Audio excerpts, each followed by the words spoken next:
Hey there, photographer. If you find yourself in a situation where you're shooting somewhere, the light's fine, but it's just boring. Like, it's not a fun location. You can't see anything fun to do with this simple, like, blank wall, boring field.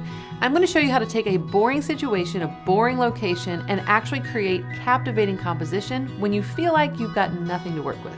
So what I'm going to do to teach you this, I'm actually going to take a piece of the new course I'm about to release. It's the KJ Composition course. It's a capstone technical shooting course that I cannot wait to get out to the world. I'm going to take a piece of it and let you experience it and learn from it for free. So I'm going to take a little lesson and let you see how I would take a boring wall in downtown Richmond where we shot this and turn it into something that I'm actually proud of and an image that I actually like to look at. Before we dive into this clip, I want to make sure I let you know that for the first time in probably 7 years, I'm teaching a live webinar. Like, we're showing up live together. I'm going to be teaching you even more content from the composition course so that you can learn and grow for free. And if you are interested in this long-awaited KJ Composition course, you want to make sure you show up because there's going to be a benefit, an extra additional discount for those who sign up for the class. So before we dive into the clip, make sure if you're interested in that, don't forget, sign up at the link below. And it's completely free and it's gonna be awesome.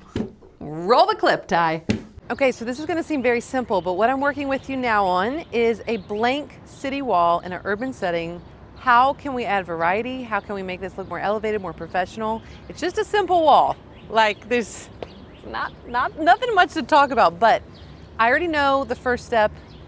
Background and lighting are great. Okay, so step one, we're not even gonna think about at all. So now we're analyzing and envisioning what could we do here. In my mind, there's such a blank canvas behind her. I know that at least the way that I'm gonna start is that I'm just gonna use her as the composition. So I'm probably gonna shoot pretty tight, and I want the background to be pretty creamy, so that I know that I'm probably gonna shoot at 70 millimeters. So I'm either gonna shoot at 70 millimeters with the 28-70, or I'm gonna put my 85 millimeter on, which I might because I love that lens. But I want compression to work in my favor, so I know that. So that's my step two. I'm analyzing and envisioning kind of what I want to happen here. And then step three, I'm gonna pose her. And then step four, I'm gonna look through my camera and I'm gonna make adjustments, and then I'm gonna start shooting.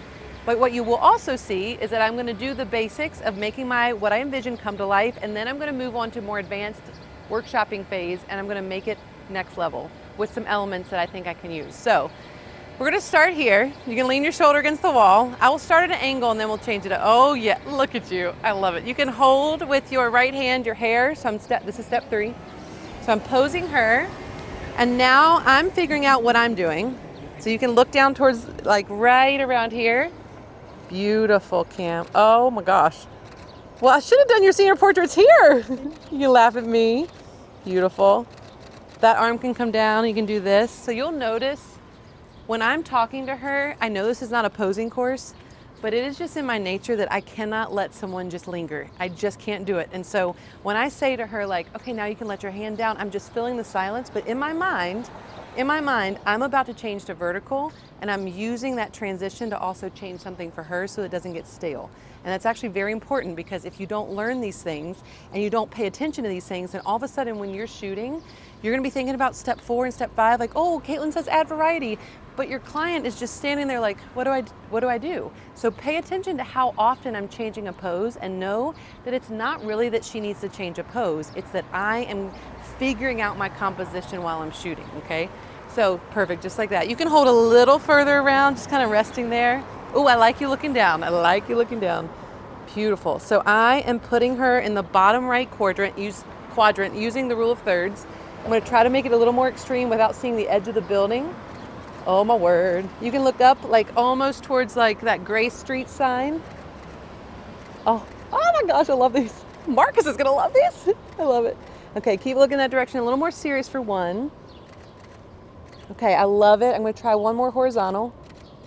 Now, I want to elevate this to the next level, okay? So I got what I wanted, I did some variety, I changed orientation, but if I'm gonna workshop this, then I'm looking for ways to enhance it or push even more focus towards the subject. So that means, oh, look at this guy. I'm gonna use it with a 70 millimeter.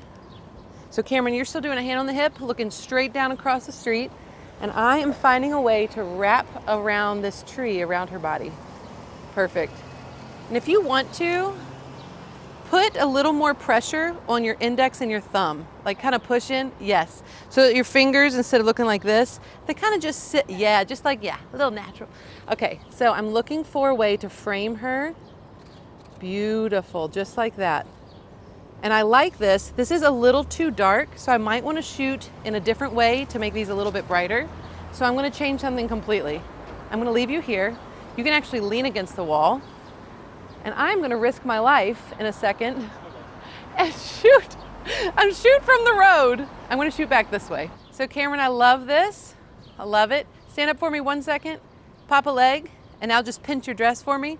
There's a car coming. I'm going to scoot you this way so that you're framed by that. Perfect, just like that. Same exact thing. This is actually wonderful because I know, Ty, you can't see, but it's like naturally fitting around you right here. But I really got to back up because if I don't have compression, this is not going to work. Okay, so let me see. Great. Cameron, I'm going to scoot you 1 foot that way. Perfect. Do a little hip dip, looking down the road. I love it, just like that. Oh my gosh, this is fun. Oh, there's a car. Okay, let me see. This is great. I really like that. That was fun. Trying to think of how I could. You're good for Oh, great. Okay, so let's see here. What I'm going to do is leave you right here, but I'm going to shoot not horizontally, or no, not vertically, but horizontally. So you're looking straight down, but pull that hair back a little bit, Cam. Look right at Ty. And perfect, just like that. Let me get a little bit further this way. Gorgeous. Sorry. Oh, they're mad. It's okay, you had to walk. That's fine. Okay, that was good. Okay, so you lean your back against the wall, and oh yes, that shoulder's gonna dip down. So all I'm doing now is I'm shooting a really tight, high compression 2.0 shot that's gonna really bring out the colors of her eyes, of the wall, of the light, of her skin tone. So if I was thinking of an album, if you're a wedding photographer, you gotta be thinking like this. How can I have a really close-up one that will pull the whole spread together? Oh, just like this. Oh my gosh, Cameron. Looking right at me. Beautiful. Oh, I'm getting closer. Beautiful. Blank stare, there we go. Oh my gosh. So I am leaving, this is important, I'm leaving a little piece of a tree in the background, like that tree down there. I'm leaving just a little speck of it in the frame, blurry in the background, because when I shot with this, leaving that in there just for a little hint is gonna tie the whole collection together. So it'll make the gallery look more consistent. Beautiful. Now I'm just doing you. Perfect, this is great. Looking right down there, you don't even have to look at me. So oh my word.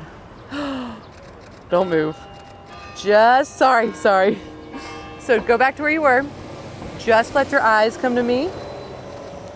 Amazing. Oh my gosh. I'm gonna get even closer, is that okay? This is really tight composition. I'm gonna do a little swoop. God, you look amazing. You can laugh at me. Okay, so that was important because instead of using negative space with the wall to lead to her only, I'm shooting so close that the framing of her hair is actually serving as a lead line. This is a great example of starting simple but intentional. So the first ones were great, they were beautiful, but I loved making them a little, like a step up. We're workshopping them to a place where it's not just a blank wall. Like when she's just standing here by herself, there's nothing wrong with that, but adding a little bit of framing from the tree is what makes it look a little bit more fun to look at. Like people will linger a little longer having something framing around the subject. And some people may not like that, but for me, I feel like that's where the fun challenge comes in. If you love that, I just want you to realize that that is a snippet. It's like one of 30 plus lessons. It's one of 10 real life demos that come in the KJ composition course. This is what I want you to know. Composition is so overlooked in the realm of photography education. Like people know lighting and posing and editing. There's a bazillion resources out there for those things, but composition is what polishes images. Composition is what takes something from being a standard portrait to a next level image that people stop scrolling to stare at. If you don't have epic composition, you're not going to ever experience the human brain loving experiencing your photos. Like we want to create images that use spatial awareness, negative space, lead lines, the way that you frame your subject. We want to take all these compositional elements to create work that people enjoy looking at, that people will engage with and comment on. So if you are tired of feeling like I'm shooting and I know all the right stuff, I know how to do lighting, I know how to do posing, but I am being ignored, like no one's paying attention to me online, this is your opportunity. Composition plays into every aspect of photography, but if you're specifically photographing people and you're ready for the next level and you don't know what that next level is, or you're a photographer and you are bored, you're burned out and you're bored, you don't know why you don't love it anymore, you need this course. This is the next level. This has brought new life into my own work. I like shooting again after creating this course because this is the sweet spot for me. And I'm so excited to share that sweet spot with you. So join me for the live class. It's happening on Monday and Thursday of next week. If you are watching this after the live class happens, we will make sure that you have a resource link below to still learn and grow from the course for free as well. But you don't want to miss this. I'm so glad you tuned in, and I will see you in the free class. Bye. Bye.